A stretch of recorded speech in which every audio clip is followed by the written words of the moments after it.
জামাতের আমির বলেছিলেন, আমাকে দেখে তোমরা বুড়া মনে করবা না।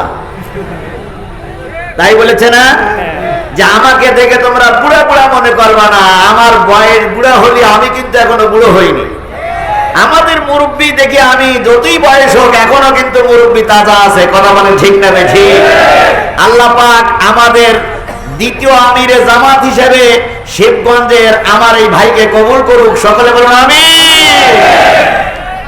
আজকের এই মাহফিলের সম্মানিত প্রধান অতিথি, সাবেক উপজেলা চেয়ারম্যান শিবগঞ্জ বগুড়া জনাব আলহাজ আনম আলমগীর হোসাইন, প্রধান উপদেষ্টা জনাব মোহাম্মদ আব্দুল সালাম প্রামাণিক, বরণ্য অতিথি জনাব আলহাজ শাহাদাত হোসেন, উপজেলা মাধ্যমিক শিক্ষা অফিসার, আজকের এই মাহফিলের অন্যান্য দাওয়াতি অতিথিবৃন্দ, আজকে আলোচক বৃন্দ আলোচনা করেছেন হযরত মাওলানা রুহুল আমিন জিহাদি নাটুরি, আলোচনা করেছেন হযরত মাওলানা ফেরদৌস রহমান সরকার সহ আমন্ত্রিত অতিথিবৃন্দ, দাওয়াতি অতিথিবৃন্দ, বিশেষ অতিথিবৃন্দ, সম্মানিত সাংবাদিক বন্ধুগণ, প্রশাসনের কাজে নিয়োজিত শিবগঞ্জ উপজেলার সকল পুলিশ ভাইরা, অন্যান্য যারা উপস্থিত হয়েছেন সকলের নিয়ে সালাম বিনিময় করছি। আসসালামু আলাইকুম ওয়া রাহমাতুল্লাহি ওয়া বারাকাতুহু। শুকরিয়া আদায় করছি সেই মালিকের, যে মালিক দীর্ঘ 15-16টা বছর পর স্বাধীনভাবে আমাদের দেশে কথা বলার মতন শক্তি সামর্থ্য দান করেছেন। আজকে কয় সেপ্টেম্বর? 14 সেপ্টেম্বরে যেভাবে স্বাধীনভাবে কথা বলার পরিবেশ এসেছে, গত বছর এই দিনে আমরা এইভাবে কথা বলার মতন পরিবেশ পাইনি।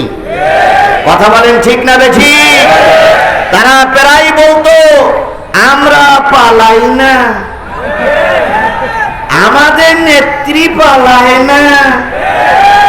তারপরে কি বলতো, আমরা পালানো গ্রুপ নয়, ফখরুল সাহেব আপনার বাসায় একটু জায়গা দেবে।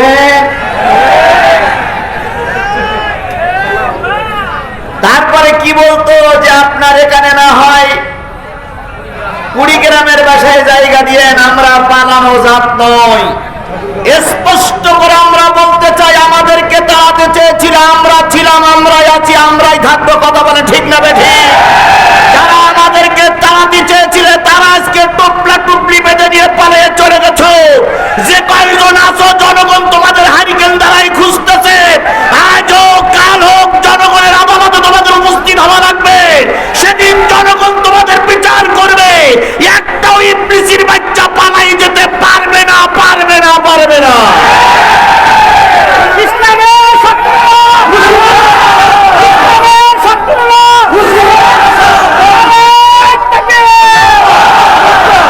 আর একজন তো প্রায় বলতো খেলা হবে, বলতো না খেলা হবে। একজন কবি, এই যে এটার জন্য দেখা ডিস্টার্ব হচ্ছে, একজন কবি উপহাস করে লিখেছেন, কোথায় আওয়ামী লীগ, কোথায় কাদের কাকা, কোথায় গেল ওই জালিমের গরম গরম কথা।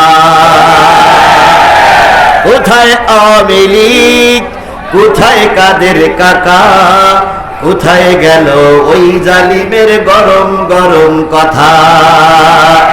খেলা হবে, খেলা হবে, খেলা হবে, খেলা হবে, খেলা হবে বলে কাকা গেল পালাইয়া, শেখ হাসিনা পালাইছে দেশটা ছাড়িয়া।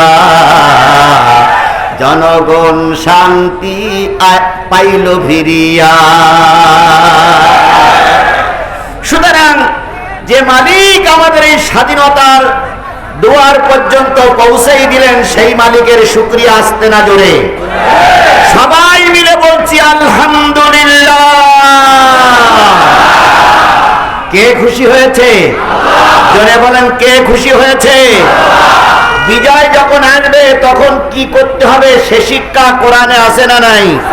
আল্লাহ বললেন, ইজা জা জাআ নাসরুল্লাহি ওয়াল ফাth ওয়া রাআইতান নাসা ইয়াদখুলুনা ফি দীনিল্লাহি আফওয়াজা। যখন সাহায্য এবং বিজয় আসবে তখন দেখবে দলে দলে মানুষ আপনাদের কাতারবদ্ধ হচ্ছে। কথা বলেন ঠিক না ঠিক? বিগত 15টা বছর যাদের জবান বন্ধ ছিল তারা এখন গরম গরম কথা বলতে শুরু করেছে। যারা বিগত 15টা বছর ময়দানে ছিল না তাদের এখন গরম কথার জ্বালায় যারা আগে ছিল তারা কোনো স্থান পাচ্ছে না। এই জন্য আল্লাহ পাক বলতেছে তারা আসবে, তখন তোমরা কি করবে? ফাসাব্বিহ বিহামদি। কার তসবিহ পড়বে? কার তসবিহ পড়বে? এখন অহংকারের সময় না, এখন আল্লাহর শুকরিয়া আদায় করার সময়। কথা বলেন ঠিক না ঠিক? বলুন তো, আল্লাহর শুকরিয়া আদায় করলে খুশি হয় কে? তাহলে আমাদের এই দিনটা যে আল্লাহ দিলেন সেই আল্লাহর শুকরিয়া আমরা করব কি করব না? আবারও বলছি আলহামদুলিল্লাহ।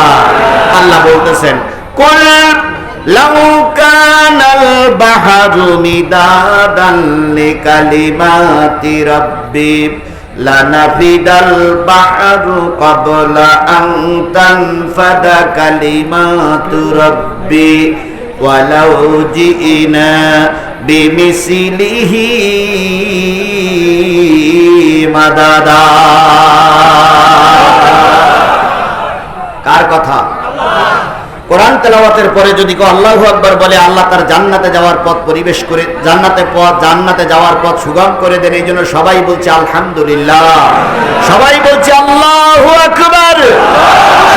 কুল লাউ কানাল বাহর, হে নবী আপনি বলে দিন পৃথিবীতে যত সাগর আছে, পৃথিবীতে যত নদ নদী আছে, পৃথিবীতে যত খাল বিল আছে, পৃথিবীতে যত পুকুর পুষ্করিণী আছে, সব খাল বিল সাগর নদ নদীর পানিগুলো যদি কালি হয়ে যায়, পৃথিবীতে যত দাঁড়ানো গাছ আছে সব দাঁড়ানো গাছগুলো যদি কলম হয়ে যায়, পৃথিবীতে সমান্তরাল যত জমি আছে সব জমিগুলো যদি কাগজ হয়ে যায়, দাঁড়ানো গাছ নামক কলম দিয়ে, সাগরের পানি নামক কালি দিয়ে, আর সমান্তরাল জমির উপরে কাগজ নামক জমির উপরে তোমার রবের কথা লিখতে যদি শুরু করো, লিখতে লিখতে লিখতে লিখতে একদিন সব শেষ হয়ে যাবে। আর একটা সাগরের পানিও যদি নিয়ে আসো সেটাও শেষ হয়ে যাবে, তবু তোমার রবের কথা লিখে শেষ করা যাবে না। সেই রব আপনার রব, আমার রব। কথা বলেন ঠিক না ঠিক? আমরা সেই রবের সাহায্য পেয়েছি, এই জন্য সেই রবের আবারও শুকরিয়া আদায় করছি আলহামদুলিল্লাহ। সর্বকালের সর্বশ্রেষ্ঠ মহামানব, যার আদর্শে আদর্শিত হয়ে আমি নিজেকে উম্মত বলে দাবি করি, যার আদর্শ আমার মাথায়, যার আদর্শ আমার মুখে, যার আদর্শ আমার গায়ে, সেই নবীর নামে দুরূদ আর সালাম সবাই মিলে বলছি সাল্লাল্লাহু আলাইহি ওয়াসাল্লাম। বন্ধুগণ, অনেক কষ্ট করে আপনারা বসে আছেন কাদার উপরে।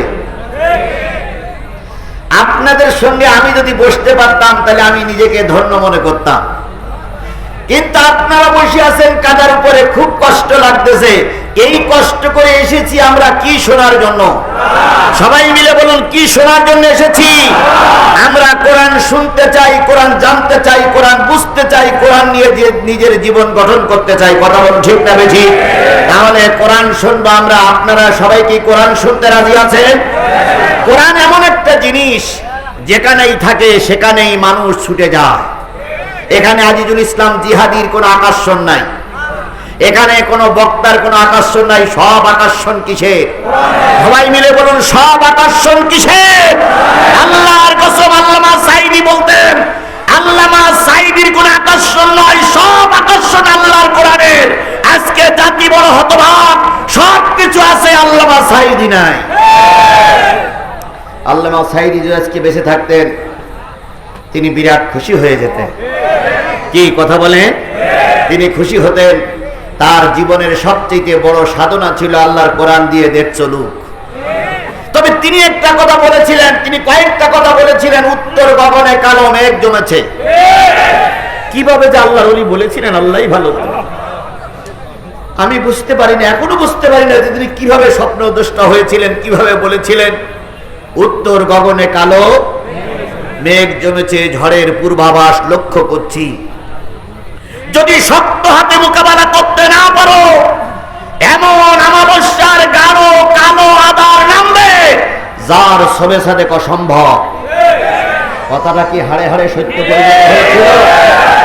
আমরা হাজারো চেষ্টা করে এই জালেমদের মোকাবেলা করতে পারিনি। কথা বলেন ঠিক না বেঠিক? আমরা 4 তারিখ পর্যন্ত বুঝেছিলাম যে এই জালেমদের হটানো সম্ভব নয়। 5 তারিখ সকালবেলা যেদিন ওনারা চলে গেছে সেদিন আমি ছিলাম সমাবেশে, ছাত্র জনতার সমাবেশে আমি নিজে উপস্থিত ছিলাম। সেদিনও আমাকে বক্তৃতা করতে বলা হয়েছিল, কিন্তু আমার সংগঠনের নেতৃবৃন্দ বলল যে আপনি সামনে যাবেন না, গিলি বসবে, যেটা মনে হয় দলীয় কোনো প্ল্যাটফর্ম হচ্ছে। আমাকে সামনে যেতে দেওয়া হলো না। ওই দিন আমরা বুঝেছিলাম আজকের ভিতরে এই পেতনির বাচ্চা পেতনির টোপলা টোপলি বোঝাতে বাধ্য হবে। গেল তাই, কিন্তু উনি বলেছিলেন অমাবস্যার কালো রাত আসবে। আমরা 15টা বছর সেই রাত পার করেছি। কথা বলেন ঠিক না বেঠিক? 15 বছরের ভিতরে এমনও লোক আছে যারা রাতে একদিনও পর্যন্ত ঘরে ঘুমাতে পারেনি। অনেকের বাড়ি ঘরদোর ভেঙে তছনছ করা হয়েছে। আমি গুনাহগার, আপনি আমার এলাকায় গিয়ে খোঁজ নিয়ে দেখবেন, আমাকে 5 দিন রিমান্ডে রাখা হয়েছিল। কি অপরাধ করেছিলাম আমরা? 5 দিনের ভিতরে আমার এই চোখ শুধুমাত্র উজু করার সময় ছাড়া খোলা হয়নি। যদি 2 হাত খুলে দিতে 1 হাত খুলে দিয়ে চেয়ারের সঙ্গে বেঞ্চের সঙ্গে বেঁধে রাখতো। 5টা দিনের পরে তারা টাকার লেনদেন শুরু করলো। পরিবারের সঙ্গে টাকার লেনদেন করে প্রায় 10 লক্ষর মতন টাকা আমাকে দিতে হলো। তারপর আমাকে তাদের কাছ থেকে জীবন ভিক্ষা নিতে হলো। আমার বাড়ি ঘরদোরগুলো ভেঙে দিল। আমার ছোট্ট বাচ্চাটা যখন এসে পুলিশের পা জড়াই ধরলো যে স্যার, আমার আব্বু সারাদিন রোজা, এখন ইফতারিটা করতে দেন। এই পুলিশ নামক হায়নারা সেদিন লাথি মেরে আমার ছোট্ট বাচ্চাটারে দূরে ফেলাই দিয়েছিল। আমার মা এসে বলল, বাবা আমার ছেলেটারে নিয়ে যেও না। আমার মার গলা ধাক্কা দিয়ে মাটির পর আঘাত করে আমার মায়ের কপাল কেটে গিয়েছিল। আমার মা সেদিন কপালের ওই রক্ত ছুঁয়ে বলেছিল, আল্লাহ আমার সন্তানকে তোমার রাস্তায় কুরবানি করলাম, এর বিনিময়ে যদি এ দেশ কোরআনের দেশ হয় আমার কোনো দুঃখ নাই। জাতির কাছে জানতে চাই, আজকে অনেকে বক্তব্য দিচ্ছে, জাতির কাছে জানতে চাই এই মানুষগুলো আমরা কি অন্যায় করেছিলাম? আমাদের রক্ত ঝরাইছিলেন আপনারা, আর আজকে আপনারা মিষ্টি মিষ্টি কথা বলছেন। অবশ্যই জাতি আপনাদের চিনে রেখেছে, চিনে রাখবে। কোন অপরাধ করিনি তবু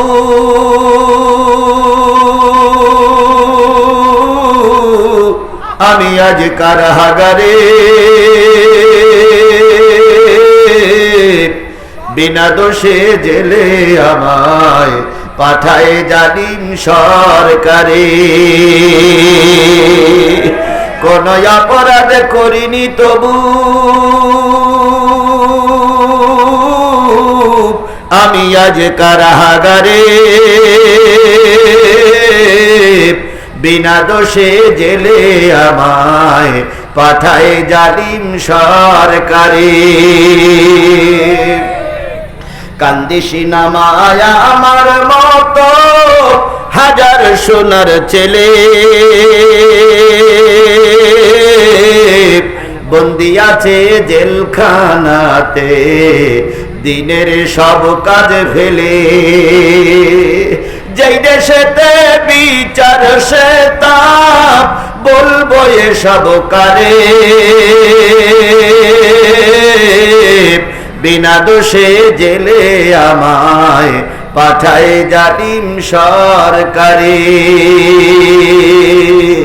চোর ডাকাত আর খুনিরা পায় রাষ্ট্রপতির ক্ষমা, সৎ মানুষের জন্যে শুধু দুঃখ কষ্ট জমা। সত্য কথা বললে মাগো গুলি করে মারে, বিনা দোষে জেলে আমায় পাঠায় জালিম সরকারে।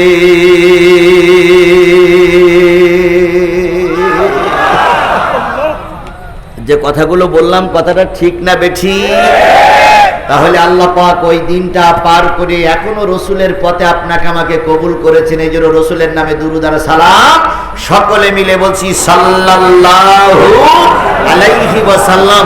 বন্ধুগণ, আমরা কিসের থেকে কথা শুনতে চাই? কোরআন থেকে কথা শুনলে সেই কথাগুলো ভুল ভ্রান্তি কম হয়। কথা বলেন ঠিক না বেঠিক? সুতরাং আমরা কিসের থেকে কথা শুনবো? আরো জোরে বলেন, কিসের থেকে কথা শুনবো? আল্লাহ বলতেছেন ওয়াইযা কুরিয়াল কোরআন ফাসতামিউ লাহু ওয়া আনসিতু লাআল্লাকুম তুরহামুন। যখন তোমাদের সামনে কোরআন পড়া হবে, কোরআন থেকে আলোচনা করা হবে, সেগুলো তোমরা চুপচাপ শোনো। কি করে শুনতে হবে? চুপচাপ বসে বসে শুনতে হবে। আমি আজকে বসার জন্য খুব বেশি অনুরোধ করব না, কারণ কাদা। এখানে আমি যখন আসলাম কাদার পথে হেঁটে এসেছি, এই লক্ষাধিক জনতা কোথায় বসবে? এই জন্য বসার জন্য অনুরোধ করব না, শুধু এতটুকু বলি যে যা আছি দাঁড়াই দাঁড়াই শুনি ইনশাআল্লাহ। লাআল্লাকুম তুরহামুন। যদি আল্লাহর কোরআন তোমরা শোনো, আল্লাহ পাক তোমাদের রহমত দিয়ে ভরে দেবে। আমাদের রহমতের দরকার আছে না নাই? আরো জোরে বলেন, রহমতের দরকার আছে না নাই? বন্ধুগণ, দেশ বিজয় হয়ে গেছে বলে মনে করো না আমরা অনেক কিছু হয়ে গেছি। আল্লাহর রহমত না হলে টিকতে পারবা না।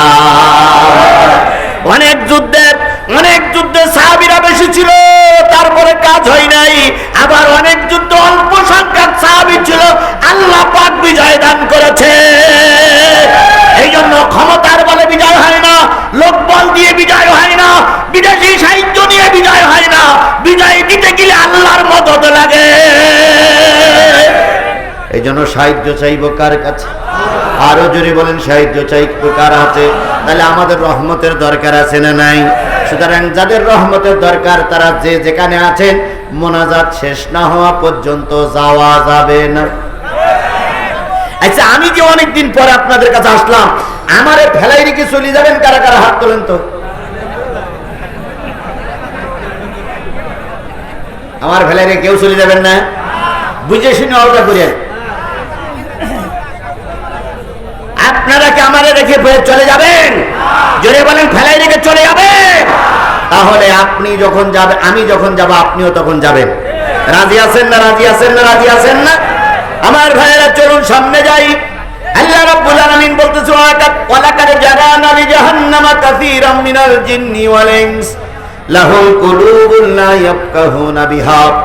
মানুষ আর জিনের ভিতর থেকে কিছু সংখ্যক মানুষকে আমি জাহান্নামের ভিতরে ঢুকিয়ে দেব।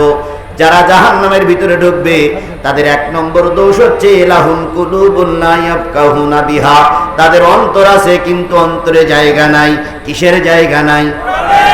আরো যারা বলেন, কিসের জায়গা নেই? এই কোরআনের মাহফিল যার ভালো লাগে না, লাগতেছে না, বুঝতে হবে তোমার অন্তরটা জাহান্নামের অন্তর হয়ে গেছে। এই জন্য সবাই কোরআন ভালো লাগে, তোমার ভালো লাগে না।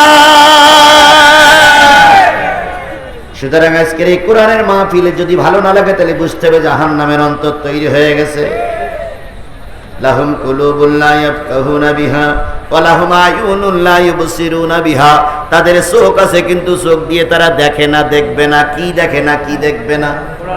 কোরআন দেখে না, কোরআন দেখবে না। কোরআনওয়ালাদেরও দেখে না। কোরআনওয়ালা দেখলে ওদের সহ্য হয় না, এমন লোক আমার সমাজে আছে না নাই? আরো জোরে বলেন, আছে না নাই? অতীতের যারা সরকার ছিল তারা সব কিছু মেনে নিতে পারত, কিন্তু কোরআন মেনে নিতে পারত না। শিবগঞ্জ আমার একটা মাহফিল ছিল, এখান থেকে কয়েক বছর আগে। কিছু লোক শিবগঞ্জের মাটিতে আমার বিরুদ্ধে মিছিল করেছিল, জিহাদি রাস্তে দেওয়া হবে না। সে যাই হোক, যে দলের লোক হোক, তারা মিছিল করেছিল না? আচ্ছা বলেন তো ভাই, তারা আপনারা বেশি আছেন? এখনো বেশি আছেন তো? বেশি আছেন তা আমি তো আসছি। তারা পালাকে আমরা চাই না। আমিরে জামাত সাধারণ ঘোষণা করেছে, এর মানে এই না যে আপনারা মাপ পেয়ে গেলেন। এর মানে এই না আপনারা মাপ পেয়ে গেলেন। যদি এদের সবাইকে মাফ করা হয়, তাহলে আল্লাহ এবং রসুলের সঙ্গে হয়তো কোনো না কোনো অবস্থায় গাদ্দারি করা হবে। আল্লাহ রসুল মক্কা বিজয়ের পরে সাধারণ ক্ষমা করেছিলেন, কিন্তু কিছু লোককে মাফ করেন নাই। কিছু লোককে মাফ করেন নাই। সুতরাং আজকের এই সমাবেশ থেকে স্পষ্ট ঘোষণা করতে চাই, সবাই মাফ পাবেন না। সবাই মাফ করলে সমাজ চলবে না। কথা বলেন ঠিক না বেঠিক?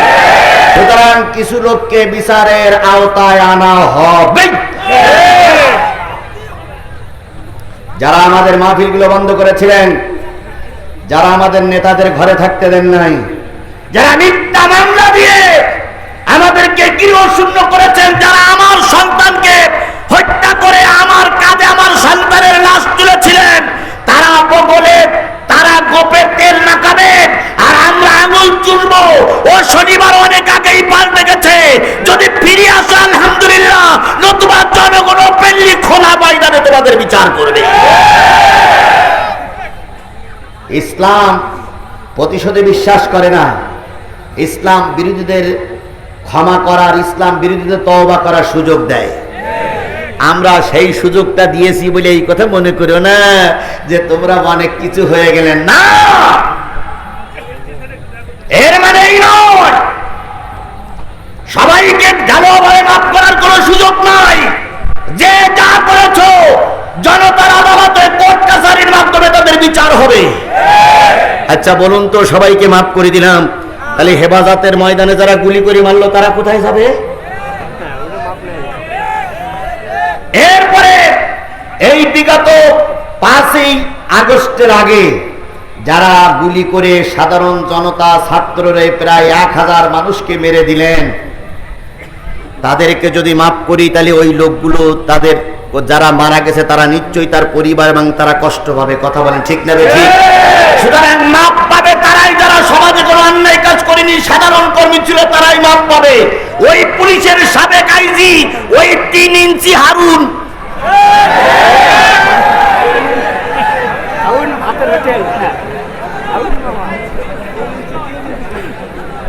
3 ইঞ্চি হারুনকে যদি মাফ করে দেওয়া হয় তাহলে এরা আগামীতে আরো অন্যায় কাজ করার সুযোগ পাবে। কথা বলেন ঠিক না বেঠিক? এই আইন মন্ত্রীরা যদি মাফ করে দেওয়া হয় তাহলে আইন আরো বেআইন হবে। কথা বলেন ঠিক না বেঠিক? এই কাউয়া কাদেরকে যদি মাফ করে দেওয়া হয় সমাজে আরো অশান্তি হবে।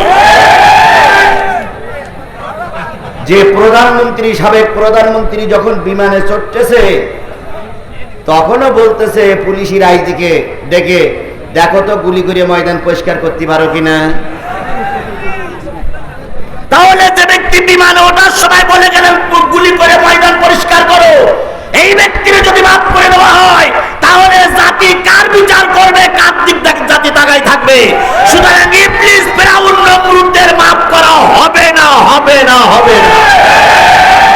ইসলামের শত্রুরা ইসলামের শত্রুরা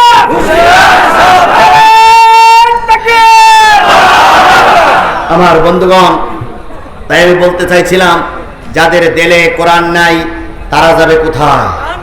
আয়ুনুল্লাহ ইবসিরুনা বিহা, তাদের চোখ আছে, তারা চোখ দিয়ে দেখে না। কি দেখে না? শুধু কোরআন দেখে না, না কোরআন ওয়ালাদেরও দেখে না। আযানুল্লাহ ইয়াসমাউনা বিহা, তাদের কান আছে কিন্তু তারা কি করে না? শোনে না। কি শোনে না? এখানে যে কজন লোক, যত হাজার লোক উপস্থিত আছেন, কার কান নেই একটু হাত তোলেন। এই যে কজন লোক উঠতেছে একা কান নেই, এর কা চোখও নেই, এদের দেহও নেই। তাহলে আল্লাহ রাব্বুল আলামিন বললেন, যাদের দিলে কোরআন ভালো লাগে না তারা যাবে কোথায়? যাদের কানে কোরআন ভালো লাগে না তারা যাবে কোথায়? যাদের চোখে কোরআন ভালো লাগে না তারা যাবে কোথায়? উলাইকা কালানাম, তারা হলো চতুষ্পদ জন্তুর মতো। সুতরাং আমাদের দিল আছে, কান আছে, চোখ আছে, বিবেক আছে, আইডিয়া আছে, তাহলে আমরা কোরআন থেকে দূরে সরে যদি যান তাহলে আপনি 4 পেয়ে জন্তুর মতন হয়ে গেলেন। তাহলে এবার আমার মূল আলোচনায় যাচ্ছে। আমি সূরা হাদীদ থেকে 2টা আয়াত তেলাওয়াত করেছি, ওর উপরে ভিত্তি করে কথা হবে। এখন কটা বাজে? কটা বেজে? 11টা যদি বেজে থাকে আর আধা ঘন্টার সময় যদি আমি কথা বলি, আধা ঘন্টার সময় পেশাব লাগুক, পায়খানা লাগুক, ময়দান কাদা হোক, যা হোক, মুসিবত আসুক, ময়দান ছেড়ে যাওয়া যাবে না। কারা কারা রাজি আছেন 2 হাত উঁচু করে আল্লাহরে দেখান। যারা থাকবেন না তারা হাত উঠাবেন না।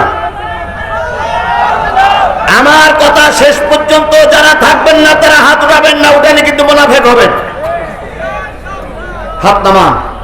তাহলে আমরা হাত উঠালাম যে শেষ মোনাজাত পর্যন্ত থাকবো। রাজি তো? রাজি তো? যদি মনে করেন যে হুজুর হাত উঠাইছি তারপরে যান, ভিডিও সব তো আপনার দেখুক যে কোন মুনাফিকটা উঠতেছে। যান, যদি না যান আমার মনে হয় শেষ পর্যন্ত থাকা লাগবে। রাজি আছেন বন্ধুরে? অনেক দিন পরে সময় পেয়েছি, অনেক কথা হবে ইনশাআল্লাহ, অনেক খেলা তো হবেই, খেলা হবেই। কোন খেলার থেকে জিহাদি পিছনে পিস্তান মারেনি। সেদিন বাতিলদের মোকাবেলা করে জিহাদি ময়দানে খেলেছে, কথা বলে ঠিক না ঠিক? আর এখন সবটা আমাদের লোক, সুতরাং খেলা তো আরো মজবুত হবে। তাহলে আমাদেরকে একসঙ্গে চলতে হবে, কথা বলেন ঠিক না ঠিক? তার আগে আমি আপনাদের কাছে 2 মিনিট সময় নেব, যেটা সব সময় নিয়ে থাকি। সেটা হলো এই যে বিশাল মাহফিল করতে যেয়ে মাত্র 10,000 টাকা খরচ হয়েছে। এই মাহফিলটা করতে যেয়ে মাত্র 10,000 টাকা খরচ হয়েছে। কথা কি ঠিক? কথা কি ঠিক? কত খরচ হতে পারে? 1,02,000 মতন খরচ হওয়াটাই স্বাভাবিক। কি কথা বলেন ঠিক না ঠিক? তার ভিতর থেকে আলমগীর ভাই সামনে নির্বাচন করবে, উনি দেশে 1 লাখ, আর আমাদের শাহাদাতুজ্জামান ভাই দেশে 1 লাখ দেয়নি। আচ্ছা বলেন, ওনারা দেবে কোথার থেকে? ওনাদেরই পেট চলে না। আমাদের যত এমপি মন্ত্রী আছে কারোর বাড়ি 3-4 তলা হয় না, কথা বলে ঠিক না ঠিক? কিন্তু ওনারা যারা ক্ষমতায় ছিল 15 বছরের ভিতরে 20,000 কোটি টাকা, 20 কোটি টাকা, 20,000 কোটি টাকার মালিক হয়ে গেছে। সব টাকা ফেরেশতা জিবরাইল দিয়ে গেছে। আমেরিকার বাড়ি 36টা বাড়ি, আমেরিকায় বাড়ি, লন্ডনে বাড়ি, ঢাকায় বাড়ি, খুলনায় বাড়ি, বিভিন্ন জায়গায় বাড়ি। কিন্তু আমাদের এমপি মন্ত্রীরা যারা ছিল, বিশেষ করে বাংলাদেশ জামাত ইসলামের এমপি মন্ত্রী যারা ছিল, আগে ছিল পাকা ঘর, এখন হয়েছে কাঁচা ঘর। কারণ এরা পরের হক নষ্ট করতে পারে না, কথা বলে ঠিক না ঠিক? জনগণের 2 টাকা আসলে পকেটে আর 1 টাকা দিয়ে 3 টাকা খরচ করে, আর ওনাদের জনগণের 2 টাকা পাইলে 8 আনা খরচ করে আর 1.5 টাকা পকেটে ঢুকায়, কথা বলে ঠিক না ঠিক? সুতরাং ওনারা মাহফিলে 2 লাখ 1 লাখ টাকা দিতে পারে, কিন্তু আমাদের নেতাদের কাছে চাইলে ওই রকম দাবি করলে কখনো হয় না, কথা বলেন। সুতরাং ওনারা দিতে পারেন নাই। ওনারা আমাদের জন্য সবচেয়ে বড় সম্পদ নিয়ে আছে, সেটা হচ্ছে দোয়া। ওনারা মুরব্বী, ওনারা আমাদের জন্য দোয়া করতেছেন। দোয়া করুক আল্লাহ পাক, ওনাদের দোয়া কবুল হয়েছে, কবুল হোক, কথা বলেন ঠিক না ঠিক? তাহলে এই বিশাল মাহফিলে 2 লাখ টাকার ভিতরে এখনো ওনারা ম্যানেজ করতে পারেন। আমার কাছে বারবার বলতেছে, হুজুর একটু কালেকশনের দিকে যান যাতে করে আমাদের খরচের টাকাটা ওঠে। আচ্ছা বলুন, আমরা যদি এখানে 50,000 লোক এসে থাকি, তাহলে 50,000 লোক যদি 10 টাকা দেয়, তাহলে কয় লাখ হবে? 5 লাখ।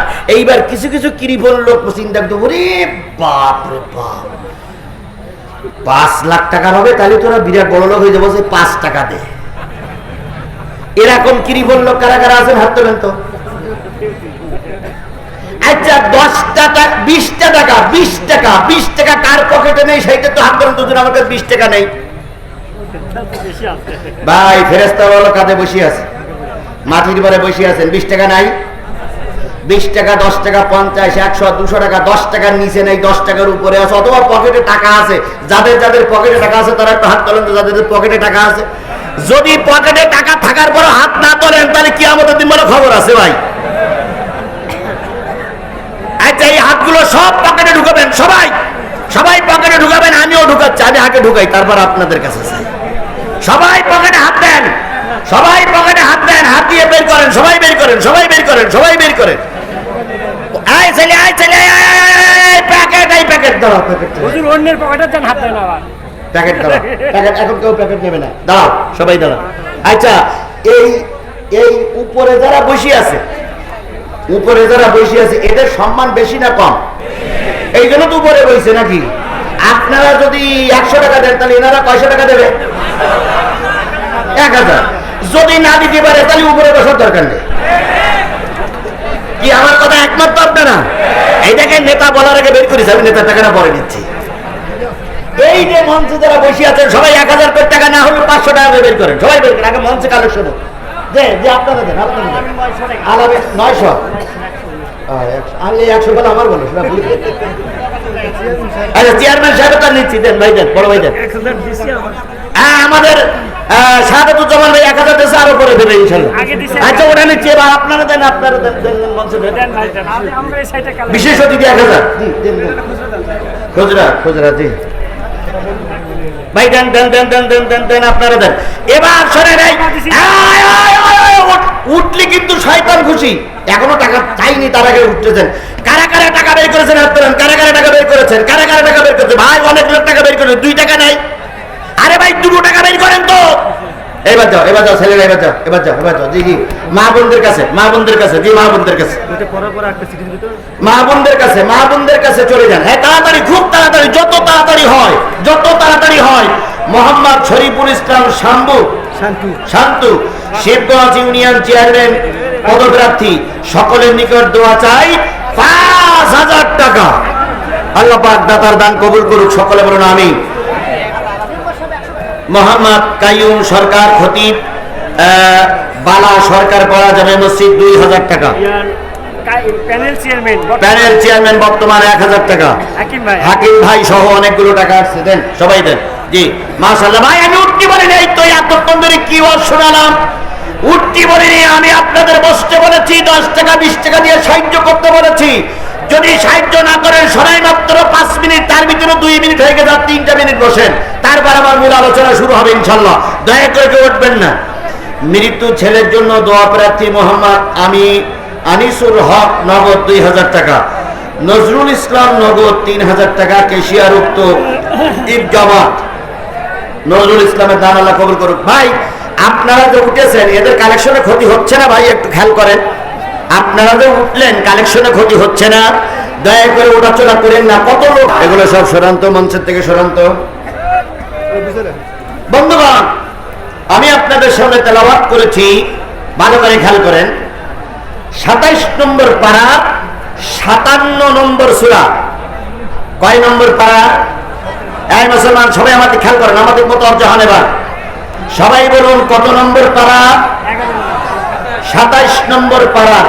কত নম্বর সূরা? ভাই আপনার সরেন তো, এই লোকগুলো সরেন তো, শোনেন। কালেকশন একটা জরুরি জিনিস থাকে, আমরা সেটা শেষ করেছি।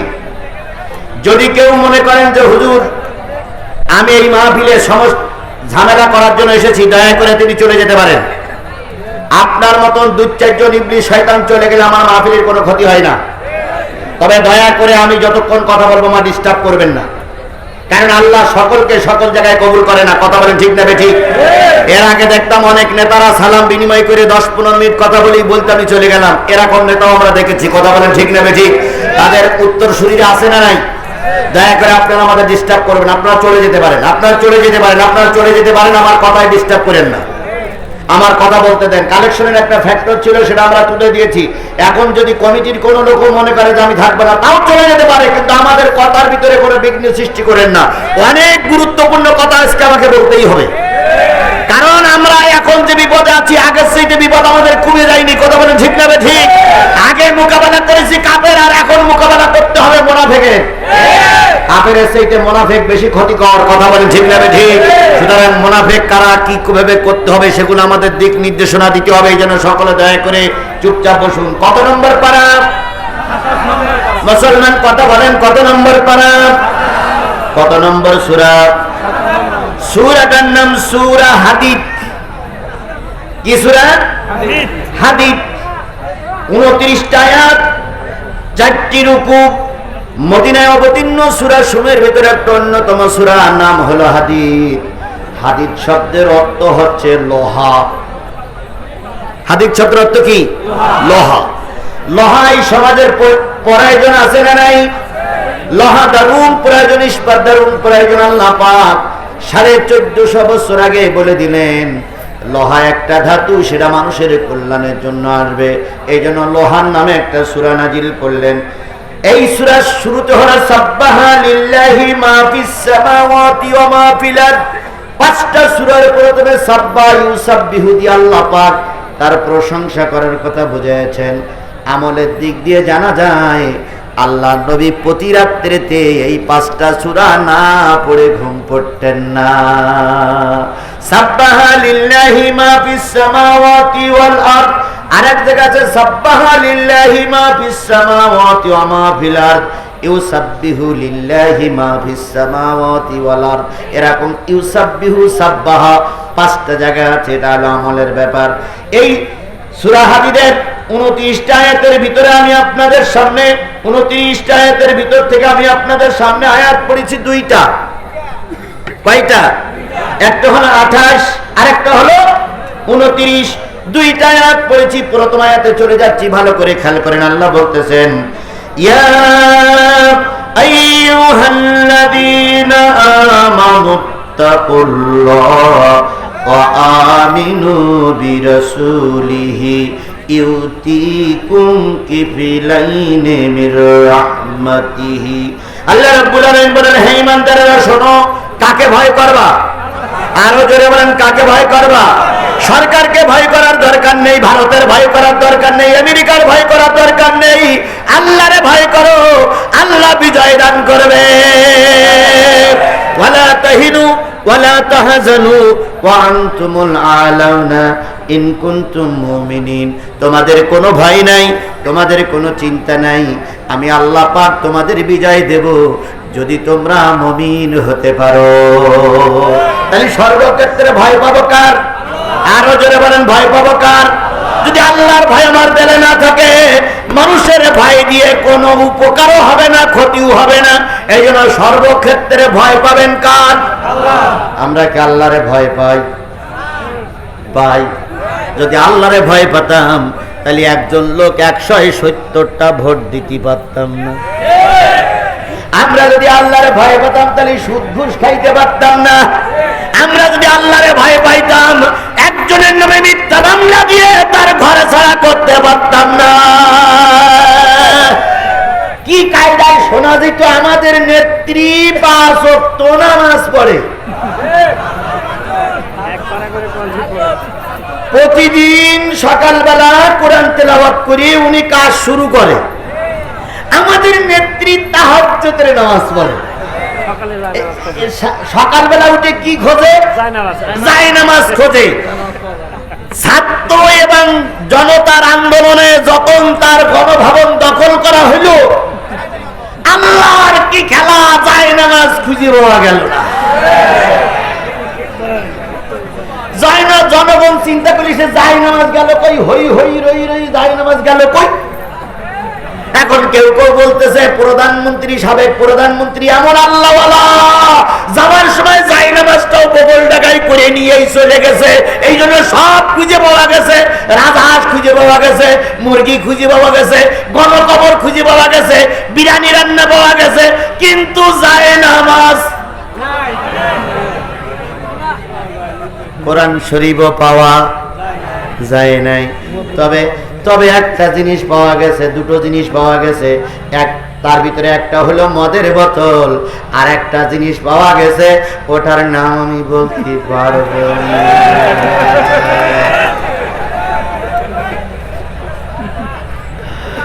আমি চিন্তা করি বুড়ি বয়স 78 বছর বয়সে যদি ওই জিনিস পাওয়া যায়, তাহলে যখন 18-20 বছর বয়স ছিল তখন জানি কি করেছে আল্লাহই ভালো জানে।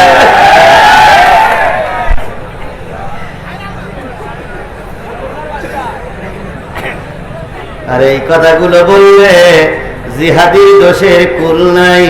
যতই যাই কিছু করো, কথা আমরা বলবই বলবই বলবো।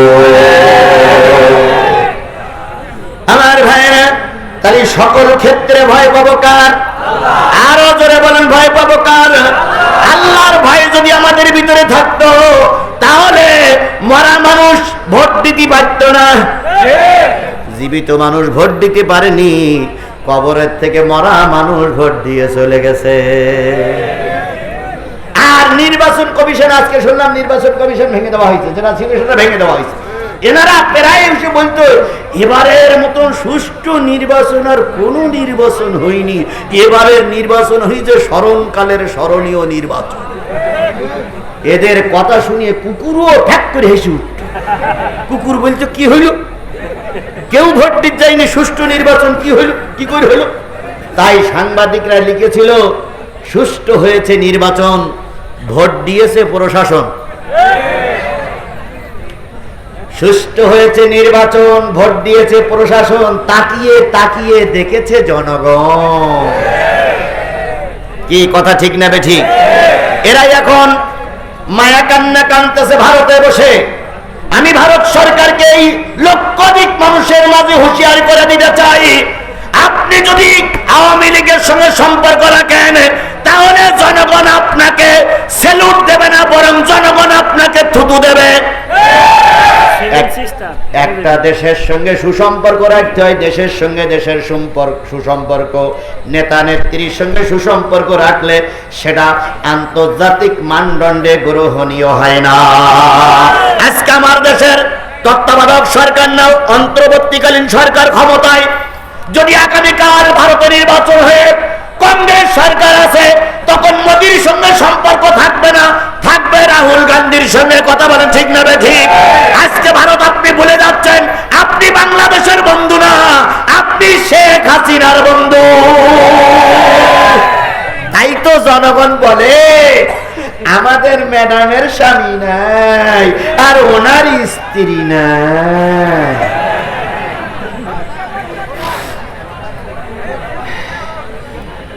চলবে চলবে চলবে, বাস। হ্যাঁ ঠিক আছে, ঠিক আছে। দেখেন মুরব্বীর অ্যাকশনটা দেখেন।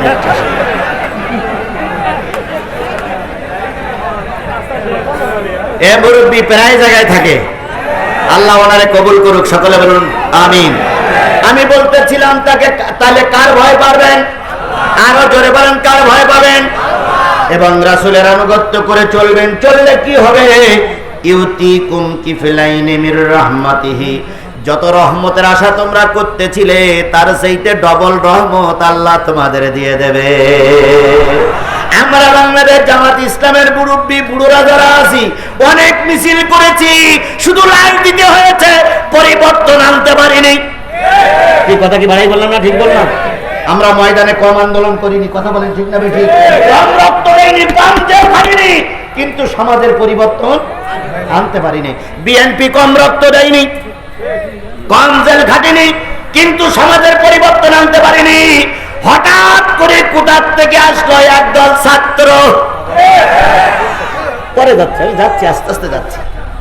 কোটার থেকে আসলো একদল ছাত্র, আর ওই ছাত্রের সঙ্গে যোগ দিল রিক্সাওয়ালা, কুলি মজুর, ভ্যানওয়ালা, ছোট্ট ছোট্ট বাচ্চারা যোগ দিল। আর যোগ দিল মাত্র একটা কথাই,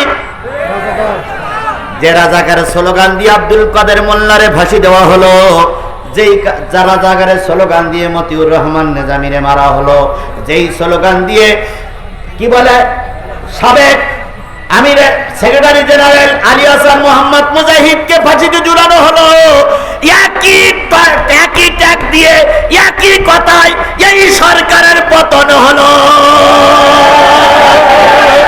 একই কথা।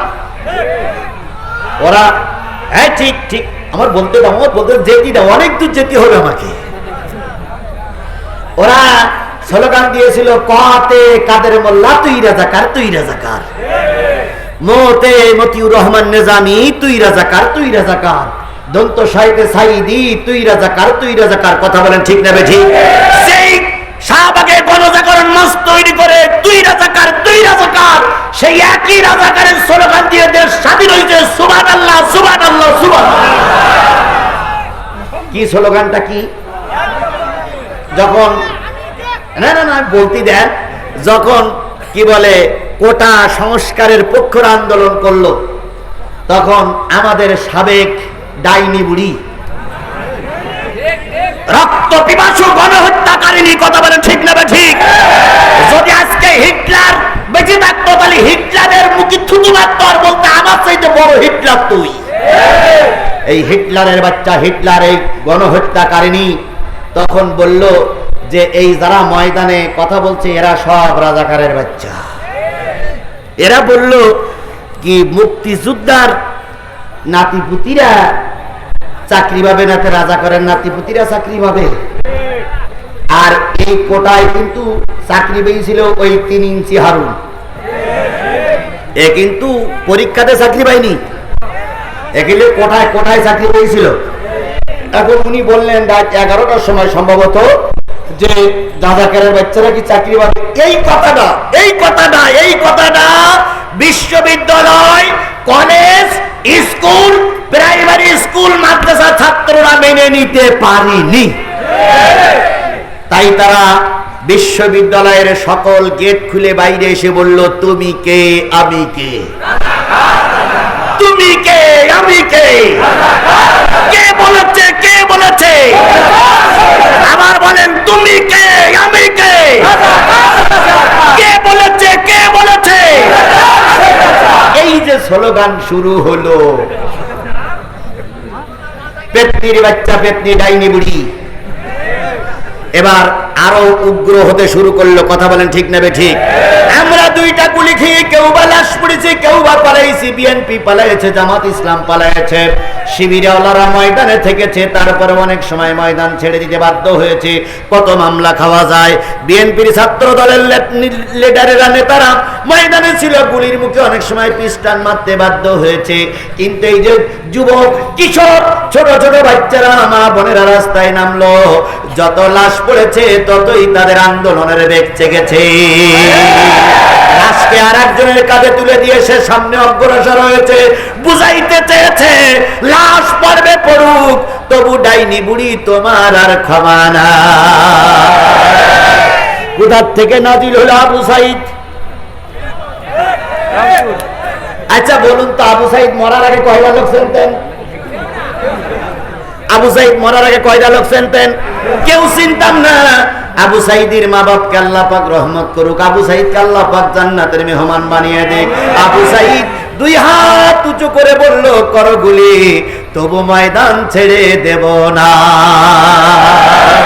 ও বন্ধুরা, আবু সাইদের গুলি লাগলো, যেই না আবু সাইদের গুলি রক্ত জমিনে পড়লো, গোটা জমিন তখন ভেবে ভুলে উঠলো। কথা বলে ঠিক না ঠিক?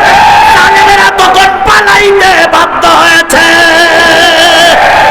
এবার আল্লামা সাইদির সেই কথাটা মনে পড়ে গেল, এমন একটা সময় আসবে জালেমেরা জুলুম বন্ধ করো, আলেমনাবাদের পরে অত্যাচার বন্ধ করো, নতুবা এমন একটা সময় আসবে পালানোর জন্য ইঁদুরের গর্ত খুঁজে পাবা না। আজকে সেই একই অবস্থা হয়েছে, পালানোর জন্য গোটা বিশ্বের কেউ জায়গা দিচ্ছে না। আমেরিকা লাল কার্ড জায়গায় দিয়েছে, ঢুকতে পারবে না। লন্ডন লাল কার্ড দেখাইছে, ঢুকতে পারবে না। জাপান জার্মান লাল কার্ড দেখাইছে, ঢুকতে পারবে না। ভারত বলতেছে কোন রকম 1.5 মাস থাকতে পারবা।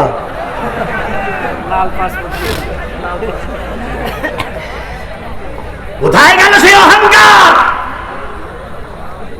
আমরা পালাই না। কোথায় গেল সেই অহংকার?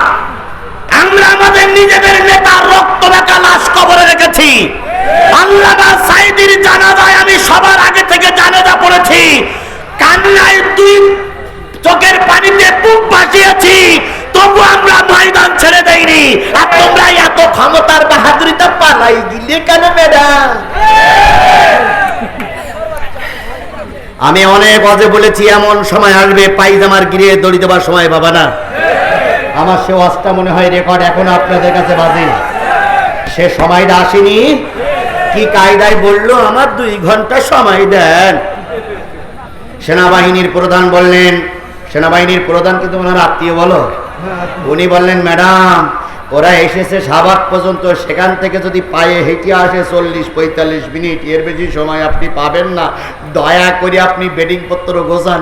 উনি তখন বললেন যাওয়ার আগে অন্তত একটু কথা রেকর্ড করে যাই। সেনাবাহিনীর প্রধান বললেন তাও হবে না। উনি বললেন তাহলে আমি কাপড় চোপড়গুলো নেই, কয় আপনার যে রং ঢং, এখানে কাজল, ওখানে তিল, এখানে টুপ, ওখানে টিপ, এই করতে করতে 40 মিনিট চলে যাবে, তারা করে দেই ধরি বলবে আপনার ওঠেন ওঠেন ওঠেন।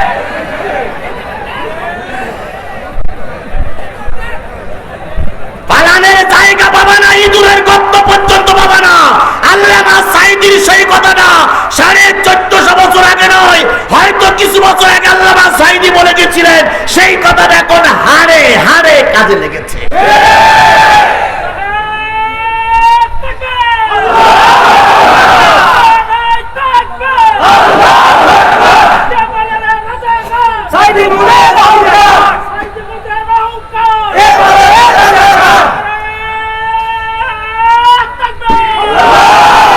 আমার ভাইরা, তাহলে আল্লাহর রহমত আমরা যা চেয়েছিলাম তার চেয়ে বেশি পাইছি। কথা বলেন ঠিক না বে ঠিক?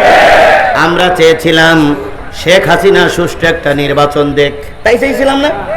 কেয়ারটেকারের সরকারের মাধ্যমে সে থাক, কিন্তু কেয়ারটেকার সরকারের মাধ্যমে সেটা কি দেখ?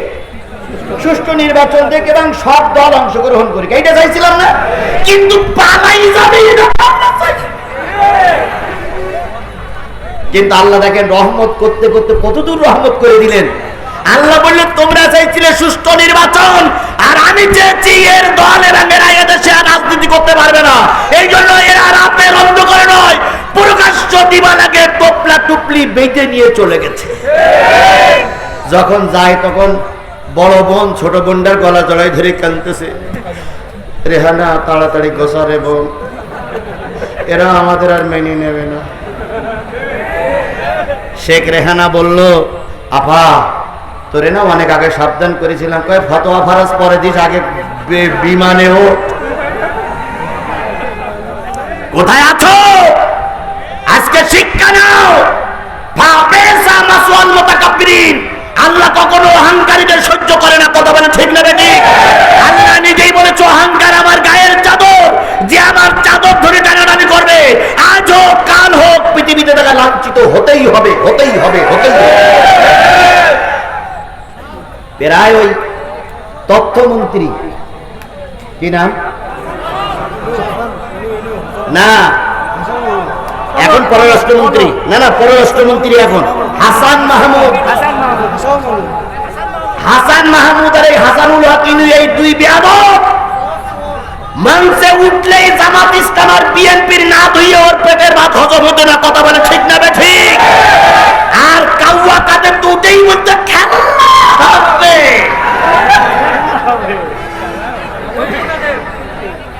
আজকে আমরা তোমাদেরকে বলতে চাই, তোমাদের শিক্ষা এর থেকেও যদি না হয় তাহলে এরপরে জনগণ জুতা পিটা করে আর এক দফা শিক্ষা দেবে। এই জন্য বন্ধুগণ বলতে চাচ্ছিলাম, আল্লাহ বলতেছে তোমরা যদি আল্লাহর ভয় করো, রসুলের তরিকা মেনে চলো, আল্লাহর কাছে সাহায্য চাও, তোমরা যা চেয়েছো তার চাইতে কিফলাইনে ডবল পাবা, বেশি পাবা। আল্লাহর শুকরিয়া তাই আমরা পেয়েছি। কথা বলেন ঠিক না বে ঠিক? আমরা চাইনি এত তাড়াতাড়ি ডাইনি মুনির বিদায় হবে, কিন্তু আল্লাহ পাক আমাদের বিদায় দিয়ে রহমত করে দিয়েছে। পরবর্তী কথায় চলে জানি, উত্তিকুম ওয়াইয়াজআল লাকুম নূরান তামশুনা বিহি। আল্লাহ রাব্বুল আলামিন এমন নূর তোমাদের দেবেন যে তোমাদের সঠিক পথ পরিচালিত করবে। বলুন তো, আল্লাহ রসুলের আরেকটা নাম হচ্ছে নূর। রসুলের একটা নাম কি? কোন জায়গায় আছে? কদ জাআকুম মিনাল্লাহি নূরুন ওয়া কিতাবুম মুবিন। আমি তোমাদের জন্য দিলাম নূর, আরেকটা দিলাম স্পষ্ট কিতাব। তাহলে নবীর নাম হলো নূর। তিনি অন্ধকার জগৎ থেকে আমাদের কোন জগতে নিয়ে গেছে? আলোর জগতে নিয়ে গেছে। ডাক্তার মোহাম্মদ শফিকুর রহমানকে স্যালুট জানাই, স্যালুট জানাই। বুড়া মানুষ যেভাবে ইসলামী আন্দোলনের পক্ষে কাজ করছে, আরো যদি 5টি বছর আল্লাহর ওলিদের আল্লাহ বাঁচাই রাখে, এ দেশ কোরআনের দেশ হতে সময় লাগবে না। বুড়া মানুষ সবাই রাগে, তেরান দিতে গেছে সবাই রাগে, এটা জানা যায় সবাই রাগে, বক্তৃতা মঞ্চে সবাই রাগে, সব জায়গায় এই লোকটা জাতির জন্য নূর হয়ে দাঁড়িয়ে গেছে। কথা বলেন ঠিক না বে ঠিক? এখন কেউ কেউ বলতেছে উনি হলেন আমিরুল মুমিনিন, কেউ বলতেছে উনি এখন মুসলমানদের কি আমিরুল মুমিনিন, কেউ কেউ বলতেছে আল্লাহ পাক ওনারে খলিফা করেই পাঠাইছে। এগুলো কিছু কিছু কথা অতিরিক্ত হচ্ছে, এটা আবেগের কথা।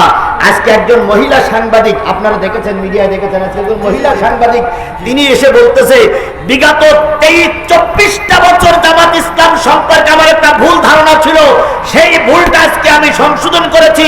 জামাত ইসলাম সম্পর্কে যা বলা হতো আদতে ওরা তা নয়। আমরা রক কাটা বাকি নই। আমার যুবকেরা রক কাটে না, বরং আমার যুবকেরা 5 ওয়াক্ত সালাত জামাতে আদায় করে। তোমার যুবকেরা নারী নিয়ে পড়ে থাকে, আর ইসলামী ছাত্র শিবিরের যুবকেরা কোরআন হাদিস নিয়ে পড়ে থাকে। তোমার যুবকেরা নারীর জন্য ভাঙা বেড়া খোঁজে, আর আমার যুবকেরা শেষ রাত্রি উঠে উঁচু করে তাহাজ্জুদের নামাজের জন্য বিছানা খোঁজে। এটা আমার যুবকেরা, তোমাদের সন্তানেরা করতে পারে না। কথা বলে ঠিক না ঠিক? একটা লোক হাত তুলে বলুন তো, বাংলাদেশ ইসলামী ছাত্র শিবিরের কোন কর্মী সাথী সদস্য, সাধারণ 2-1 থাকতে পারে, কর্মী সাথী সদস্যরা বিড়ে খেয়েছে এরকম একটা প্রমাণ দেখাই দেন তো? একটা লোক হাত তোলেন, যদি বাবার বেটা হন আর যদি বৈধ রক্তে আপনার জন্ম হয়ে থাকে, আপনি একটা লোক হাত তুলে বলেন যে বাংলাদেশ ইসলামী ছাত্র শিবিরের একজন সাথী বা সদস্য সে বিড়িয়ে টানে, দেখান।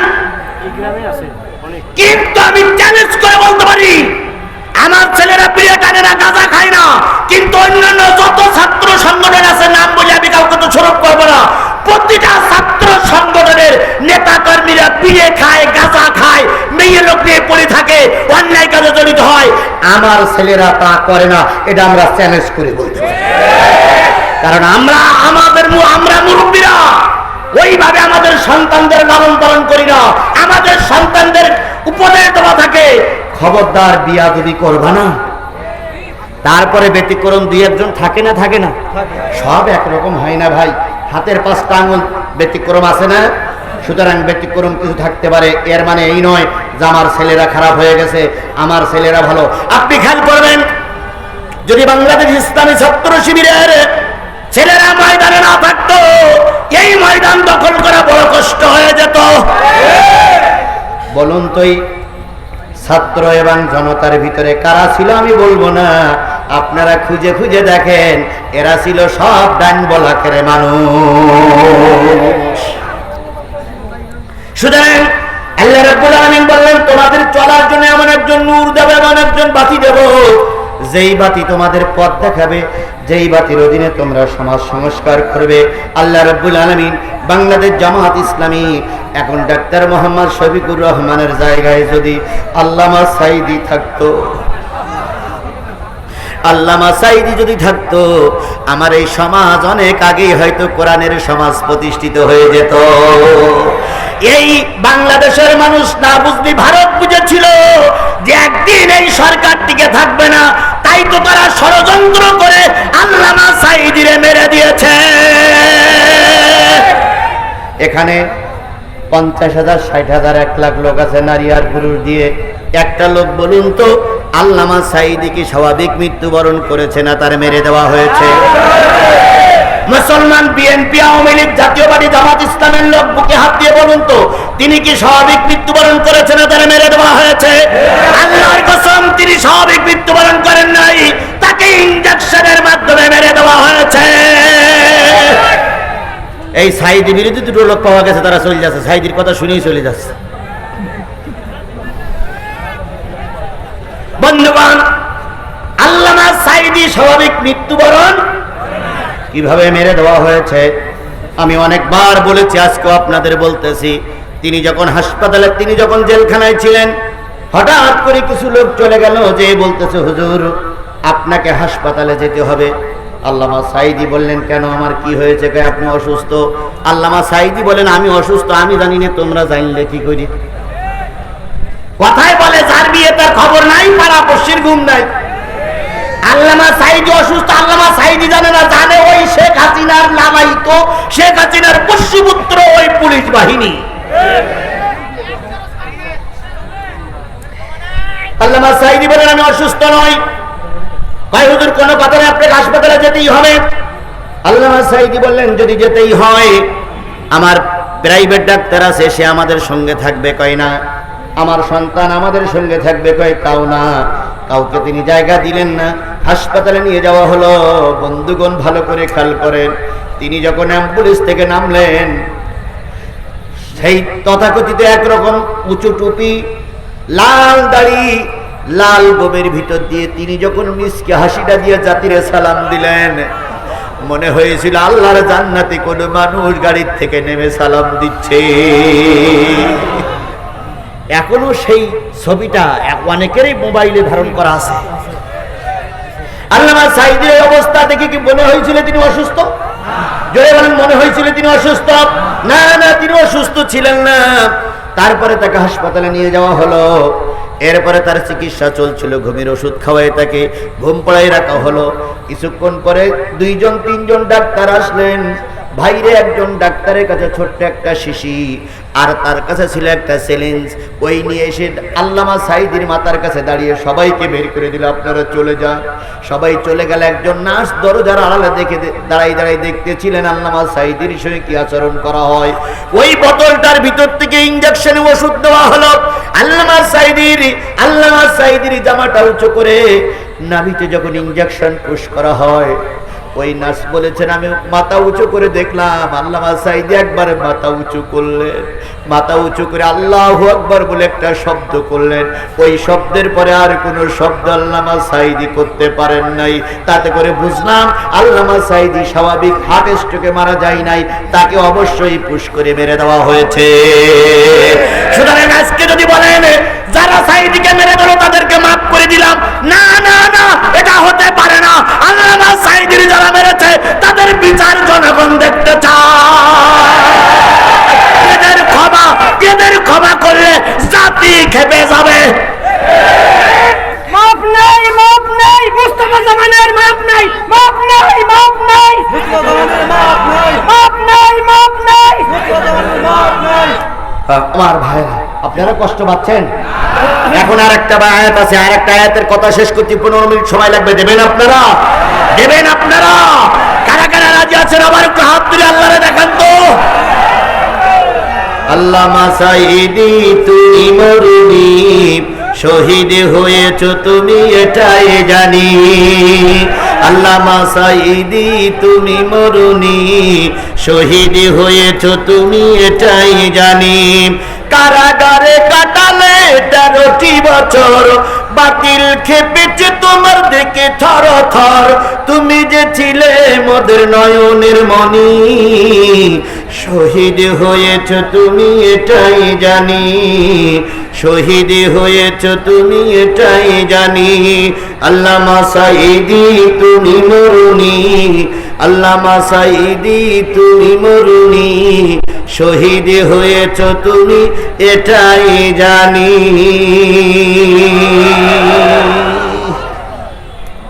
আল্লাহ রাব্বুল আলামিন বললেন, তোমাদের জন্য নূর দেওয়া হবে, সেই নূর তোমাদের পথ প্রদর্শক হিসেবে থাকবে।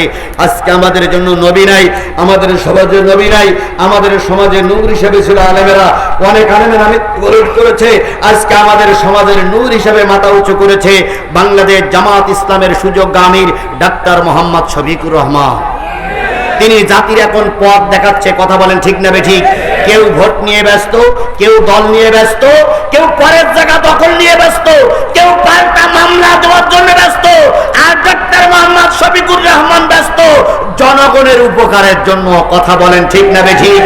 কোথায় শহীদের আত্মা ঘুমায় আছে তার কবর জিয়ারত করা, কোথায় বন্যা ক্ষতিগ্রস্ত মানুষের পাশে দাঁড়ানো, কোথায় মানুষের সেবক হিসেবে কাজ করবে, সেই জন্য তিনি সময় দিচ্ছে। তিনি বলতেছে জনগণ যদি আমাদের পাশে থাকে, ভোটটা বড় কথা নয়, সবচেয়ে বড় কথা জনগণের খেদমত করা। কথা বলেন ঠিক না ঠিক? আর এখন তত্ত্বাবধায়ক সরকার হিসেবে, প্রধান হিসেবে যিনি আছেন, তার বিরুদ্ধে আমরা অনেকেই এর আগে অনেক কথা বলেছি। কেউ বলিছে বেনামাজি, কেউ বলিছে সুদখোর, অনেক কিছু বলেছে। কিন্তু ইনি আসার পরের থেকে আর কিছু হোক আর না হোক, অন্তত এই চোর ডাকাতিরা বিদেশে যে টাকাগুলো পাচার করেছে, এই টাকাগুলো উনি যদি আরো কিছুদিন থাকতে পারে এই ডক্টর মোহাম্মদ ইউনূস, তাহলে অন্তত আর কিছু না হোক দেশের এই চোর ডাকাতির টাকাগুলো ফিরিয়ে আনা সম্ভব। একজন দলীয় সরকার আনতে পারবে না, কিন্তু ইনি আনতে পারবে, কারণ আমেরিকা এনাকে স্যালুট দেয়, বিশ্ব ব্যাংক এনাকে স্যালুট দেয়। কথা বলেন ঠিক না ঠিক? বিশ্ব ব্যাংকের আমন্ত্রণে মনে হয় খুব তাড়াতাড়ি প্রধানমন্ত্রী বিদেশ সফর করবেন। এই জন্য ডক্টর মোহাম্মদ ইউনূসকে আমরা একদিক থেকে স্যালুট জানাই। তিনি এসেই বলেছেন ভারতের সঙ্গে বোঝাপড়া হবে, সীমান্ত এলাকায় ওই কাগজ কলমে বোঝাপড়া হবে না। ভারতের বলেছে যে খবরদার, যদি আমার দেশের আর যদি মানুষ মারো, আমার দেশে যদি আবার বন্যা দিয়ে পানি বন্ধ করে যদি পানি দিয়ে যদি বন্যা দিয়ে আমার দেশে মেরে দাও, আমাদের পূর্ব দিকে আছে কিন্তু সেভেন সিস্টার। এ হুমকি আওয়ামী লীগের শেখ হাসিনা দিতে পারি নয়। কারণ দেবে কি, ওনার সঙ্গে তো ভাই বোনের সম্পর্ক। ওটা আমি নাই বললাম, ওটা আপনারা বলে নেবেন। আমার যেটা বাকি থাকে সেটা আপনারা ওই গ্যাপ পূরণ করে দেবেন। সুতরাং ভাই কোনো ক্ষতিপূরণ চাইনি বলে আমাদের সব দোয়া হয়ে গেল। আমরা প্রয়োজনে কেনাও পাইনি। কথা বলে ঠিক না ঠিক? তুমি ভারত পানি দিয়ে আমাদের বুড়াই মারো। ইউনূস বলেছে যদি এরকম বুড়ি মারতে থাকো তাহলে দুটো কাজ করব। আপনাদের কাছে শপথ নিয়ে যাবে, দুটো কাজ করবে। সে কাজ হলো জনগণের কাছ থেকে চাঁদা তুলবো, তুলে আমরা প্রয়োজনে যে কয়টা নদীকে বাদ দিয়ে রেখেছো, প্রয়োজনে এর বিপরীত আমরা সব কটা নদীকে বাদ দেবো। আমিও এই লক্ষ মানুষের কাছ থেকে ওয়াদা নিতে চাই, যদি ওই ভারতের মোকাবেলা করার জন্য বিকল্প রাস্তা তো বিকল্প বাদ দিতে হয়। আর ওই বিকল্প বাদ দিতে যেয়ে যদি আপনাকে 100 টাকা 500 টাকা চাঁদা দেওয়া হয়, কারা কারা দিতে রাজি আছেন? দুই হাত।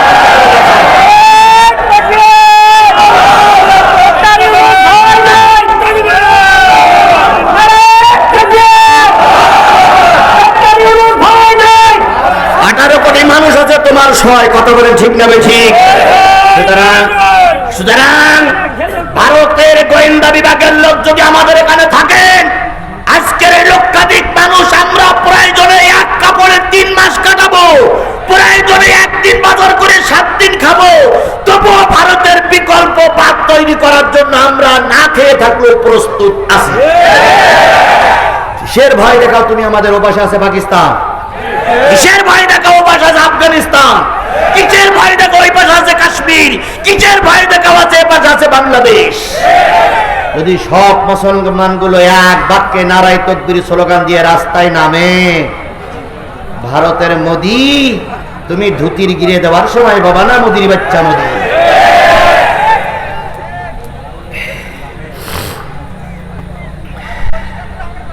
আমি জানি আমি জানি আমি জানি এ কথাগুলো অনেকেই সহ্য করতে পারে না, কিন্তু আল্লামা সাঈদী বলেছিলেন বাঘের বাচ্চার মতন 1 ঘন্টা বাঁচতে চাই। বাঘের বাচ্চার মতন 1 ঘন্টা বাঁচতে চাই। পাতি শিয়ালের মতন 70 বছর 100 বছর বাঁচার ভিতরে কোনো ফায়দা নাই।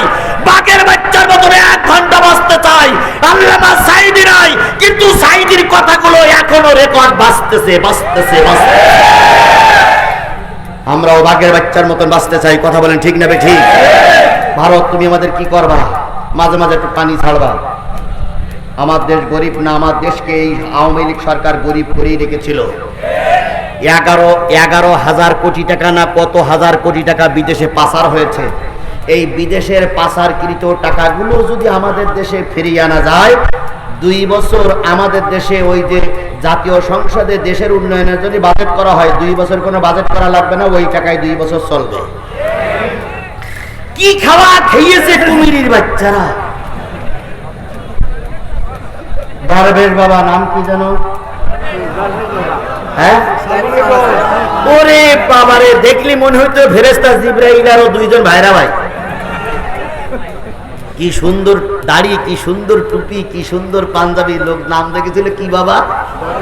দরবেশ বাবা। দরবেশ বাবা কি কায়দায় পালাইলো রে বাবা। কিছু ভুল আছে বলে দরবেশ বাবা আর আমাদের আইন মন্ত্রী 2 জন নৌকায় চড়ে পালাই যাচ্ছে। 2 জনের হাতে বা তসবিহ। সুবহানাল্লাহ সুবহানাল্লাহ সুবহানাল্লাহ সুবহানাল্লাহ সুবহানাল্লাহ। ওরে তসবিহ জোর রে ভাই।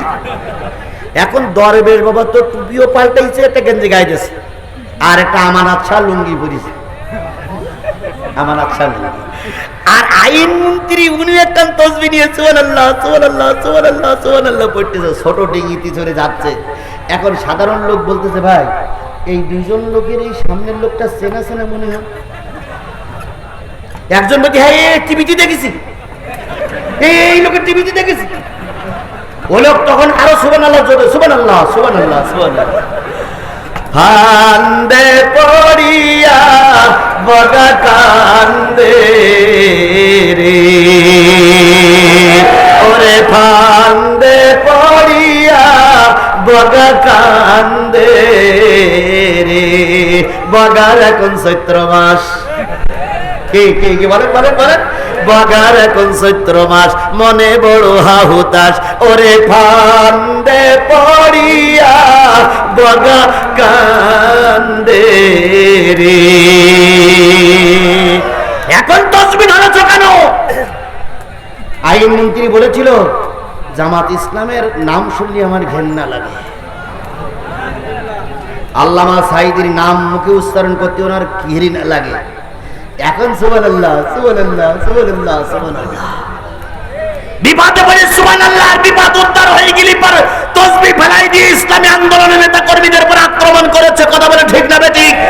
তোমরা বলেছিল যদি আমাদের সরকার পরিবর্তন হয় এক রাত্রিতে 10 লক্ষ লোক মারা যাবে, তাই বলেছিল না? আচ্ছা আমরা কি সেইটা করে দেখাইছি? জোরে বলেন দেখাইছি? যখন এই সরকার পরিবর্তন হলো তখন সেনাবাহিনীর প্রধান এবং রাষ্ট্রপতি বুঝেছিল এই সমাজে একমাত্র এই সমাজ শান্তিতে আনতে গেলে বাংলাদেশ জামাত ইসলামী এবং ইসলামী ছাত্র শিবিরের নেতা কর্মী ছাড়া সম্ভব নয়। শান্তি চায় না, অশান্তি চায় না। কথা বলেন ঠিক না ঠিক? উনি ডেকে বললেন যে হুজুর আমার একটা কথা, আপনি হুকুম জারি করে দেন আপনার ছাত্র আপনার সংগঠন যেন বিশৃঙ্খলা সৃষ্টি না করে আমিরে জামাত ঘোষণা করলেন। ওই ঘোষণাটা আমরা 100% কাজে লাগাইছি।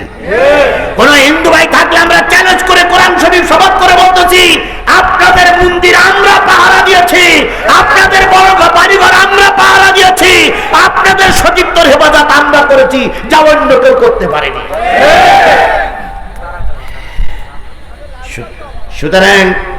সুতরাং আল্লাহ আমাদের পথ প্রদর্শক হিসেবে যাকে নিযুক্ত করেছেন, মানুষ ভুল ভ্রান্তির ঊর্ধ্বে নয়। কথা বলেন ঠিক না ঠিক?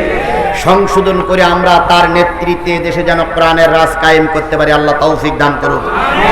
আল্লাহ রাব্বুল আলামিন বললেন ইয়াগফির লাকুম, তোমাদের জীবনের সব গুনাহগুলো আল্লাহ মাফ করে দিবেন। আল্লাহু গফুরুর রহিম। এই পর্যন্ত আয়াত শেষ।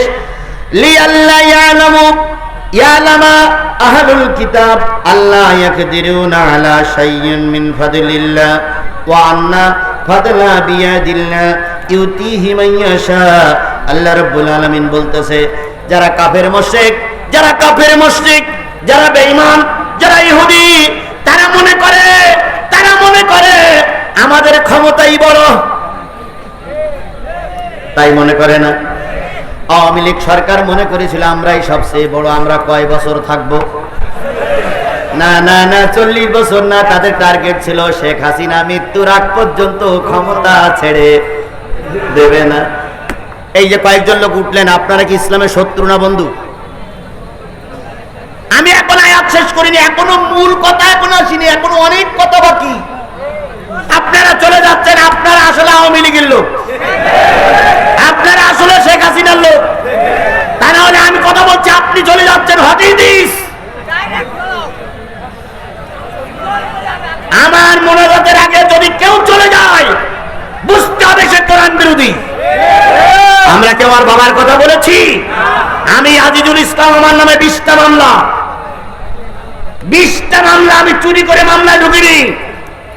আমি কোন নারী ঘটিত সব কারণে মামলায় অংশগ্রহণ করিনি। আমি কারো জমি দখল করে মামলা খাইনি। এই শুধুমাত্র বাংলাদেশ জামাত ইসলামের পক্ষে কথা বলার কারণে আমাকে 20টা মামলা নিয়ে ঘুরে বেড়াতে হচ্ছে। ফাজলামি পাইছেন না? আর এখন কথা বললে আপনারা উল্টোটাই বোঝেন।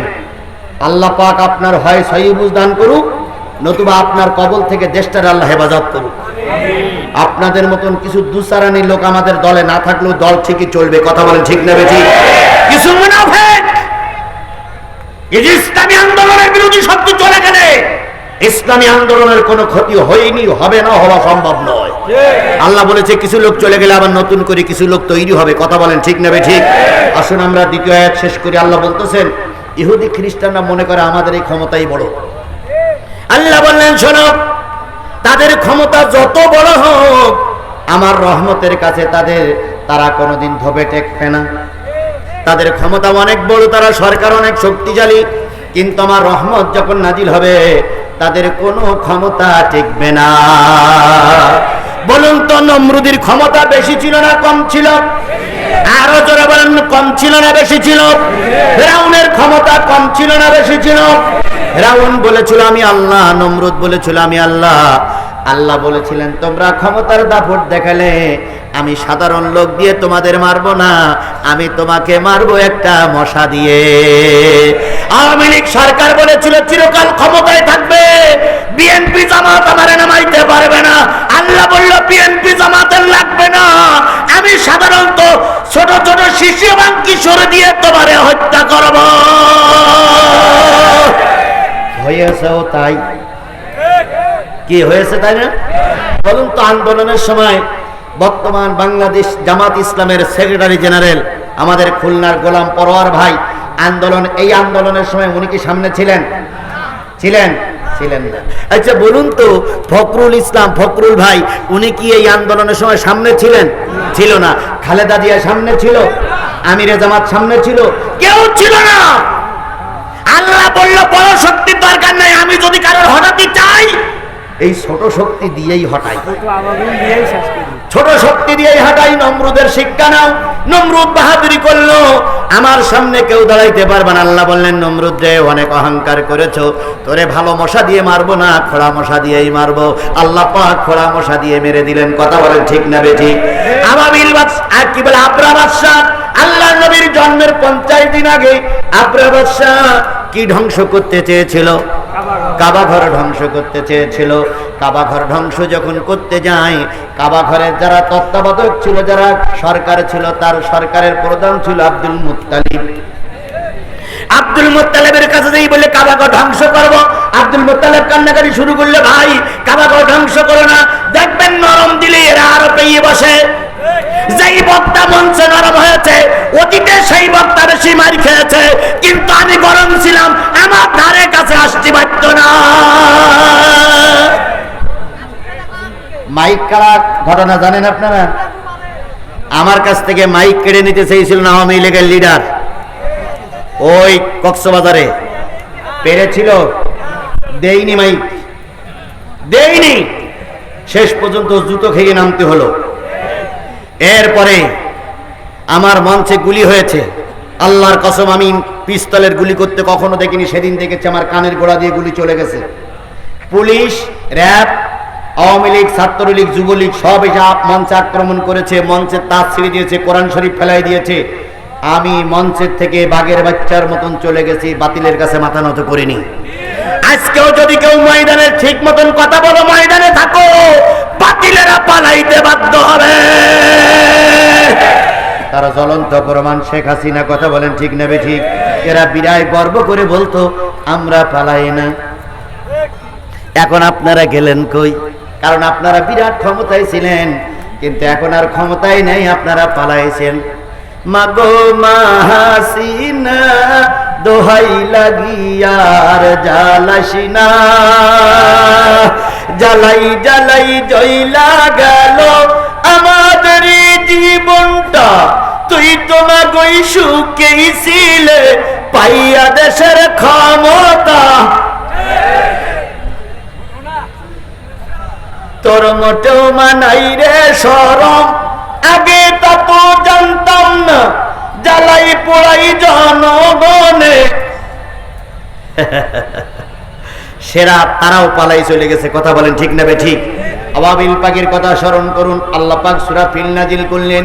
আল্লাহ রাব্বুল আলামিন বলে দিলেন, 50 দিন আগের কথা বলে দিলেন। ওরা আসলো, সরকার বাহাদুরির সঙ্গে বলল আমরা এখন কাবাঘর ধ্বংস করব, রক্ষা করো। তৎকালীন সরকার যারা ছিল, আব্দুল মুত্তালিবের সরকার, তারা বলল এ কাবাঘর আমার নয়, রক্ষা করার জন্য এর একজন মালিক আছে। এবার কাবা ঘরের যারা চারিপাশে তত্ত্বাবধায়ক ছিল সবাই চলে গেল। আবরা বাদশা বগল জামার কলার নাড়া দেয়, কয় কই তোমার সেই আল্লাহ, কই তোমার সেই হুজুররা, কই তোমার সেই সরকার, কই তোমার সেই জামাত ইসলাম, কই তোমার সেই বিএনপি? আমরা ছিলাম, আমরাই আছি। ওরা যখন কাবাঘর ধ্বংস করার একবার দ্বার প্রান্তে চলে আসলো, আল্লাহ পাঠালেন কি পাখি? আরো জোরে বলেন কি পাখি? কাবার গেলাপ ধরে আব্দুল মুত্তালিব কেঁদেছিল, কাবার মালিক আমরা তোমার কাবা রক্ষা করতে পারলাম না, চলে গেলাম। আল্লাহ রাব্বুল আলামিন বললেন তোমরা ময়দান ছেড়ে দাও, ওই অবিল পাখি ফিট করতেছি। আসলো অবিল পাখি, ঝাঁকে ঝাঁকে তাওহিরা নবাবিল ঝাঁকে ঝাঁকে পাখি আসলো। পাখিগুলো এসে একটা করে কঙ্কর নিক্ষেপ করতে শুরু করলো। সব নেতা মারা যায়। এবার আমাদের নেতা যেমন পালাই চলে গেছে, আবরা বাদশাহ ওইরাম একা একা পালাই চলে যাচ্ছিল। বাংলাদেশ আওয়ামী লীগের নেতা কর্মীদের বলি, এরশাদ সাহেবের চাইতে জঘন্যতম নেত্রী হলো আপনার নেত্রী। কারণ এরশাদ সাহেব ক্ষমতা ছেড়ে দিয়েছিল, কিন্তু দেশ ছেড়ে যায়নি। আবার এ কথা মনে করি নাই এরশাদ খুব ভালো। এরশাদ সাহেব যদি এই স্বৈরাচারের সঙ্গে না থাকতো, আল্লাহর কসম এই স্বৈরাচার 16 বছর টিকতে পারত না। এই মুনাফিক, এই মুনাফিকেরা এই শেখ হাসিনার ক্ষমতায় বসাই রেখেছিল। এই মুনাফিকেরা যদি ওদের সাপোর্টটা করতো না, 16 বছর না 16টা ঘন্টা থাকতে পারত না। আবার এখন বলে আমরা দেশপ্রেমিক। তোমরা কতটুকু দেশপ্রেমিক? তাহলে ভারতের সঙ্গে কি যুক্তি করেছি তা জনগণের বলুনি কেন? হ্যাঁ, আস্তে আস্তে আস্তে আস্তে আস্তে হচ্ছে। তারপরে নির্বাচনের সময় আসলি আমাদের জাতীয় চাচার রোগ সেগে যেত। উনি যে হাসপাতালে বসে থাকতো, আর এরা যে সেই এই নির্বাচন করে করে এরা একটা দল গঠন করে নির্বাচন করেছে, এসব মুনাফিকদের চেনা লাগবে। এই মুনাফিক নেতাদের জন্য শিবগঞ্জ বগুড়ায় আমাদের মাহফিলগুলো বন্ধ হয়েছিল। কথা বলে ঠিক না বেটি? এদেরকে চিহ্নিত করে জাতির সামনে উত্থাপন করা দরকার। আমি বলতেছিলাম ছোট ছোট পাখিরা চলে আসলো, নেতা এই শেখ হাসিনার মতন পালাইনে শুরু করলো। যখন উনি আসছিলেন তখন ওনার স্ত্রী বলেছিল কোথায় যাও? কয় কাবাঘর ধ্বংস করার জন্য। ওনার স্ত্রী বলেছিল খবরদার কাবাঘর হাত দিও না, কারণ কাবাঘর কার ঘর? আল্লাহর ঘরে। এখানে হাত দিলে কেউ টিকতে পারে না। সেদিন অহংকারের বসে বলেছিল আমার আবার ঠেকায় কে? স্বপ্ন দেখে বাবাই বলে মাগো তুমি দিল্লি যাবে, তোমায় আবার ঠেকায় কে? বাকে আসে ঢাকায়। ওই স্ত্রী সেদিনকে বলেছিল খবরদার কাবায় হাত দিও না, ধ্বংস হয়ে যাবা। সেদিনকে আবরা বাদশা বলেছিল আমার আবার ঠেকায় এমন লোককে আছে। শেষ পর্যন্ত কাবা ধ্বংস করতে যেয়ে আবাবিল যখন কি বলে আবরা যখন দেখলো সব ধ্বংস হয়ে গেছে, তখন তিনি আর গতি অন্তর না পেয়ে কি বলে উট নিয়ে না হাতি নিয়ে পালাই যাচ্ছিল।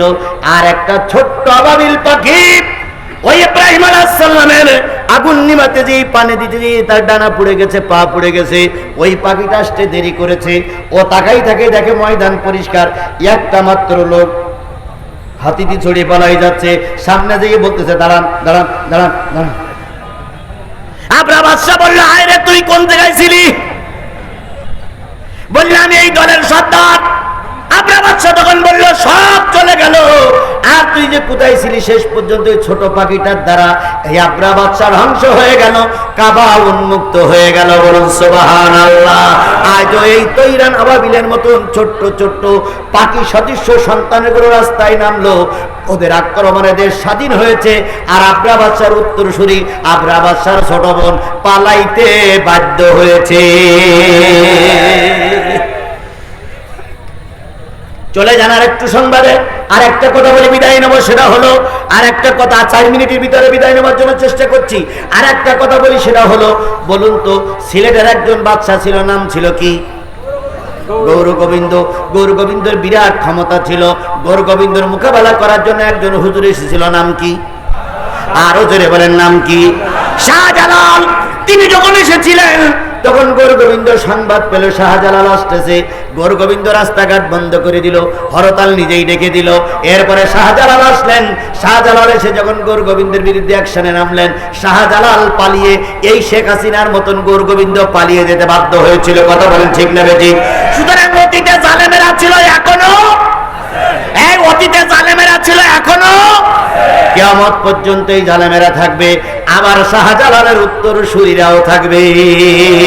সুতরাং শাহজালালের উত্তরসূরিদের আজকে শপথ নিতে হবে, যদি আবার কখনো গৌর গোবিন্দরা মাথা উঁচু করে, আমরা শাহজালালের উত্তরসূরিরা ময়দানে থাকবো।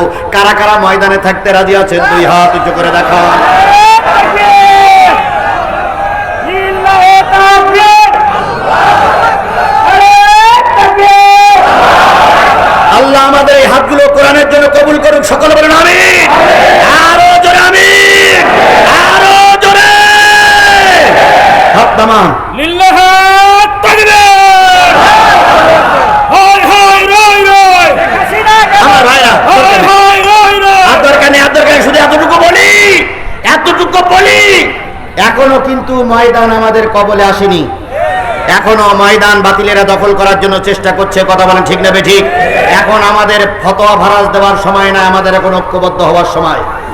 আগামীতে যদি আমার মুরব্বী অথবা আমাদের আনম আলমগীর ভাই যদি এখানে প্রার্থী হয়ে আসে, আপনারা কি সাপোর্ট করতে রাজি আছেন? সাপোর্ট করতে রাজি আছেন?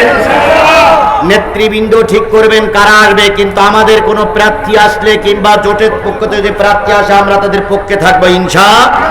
কেন থাকবেন সেই সম্পর্কে আমি একটা হাদিস পড়েছিলাম, হাদিসটার অর্থ বলে শেষ করছি। আল্লাহ রসুল বলেছেন, তোমাদের সমাজের নেতা সেই হবে যে সহি করে কোরআন শরীফ পড়তে পারে।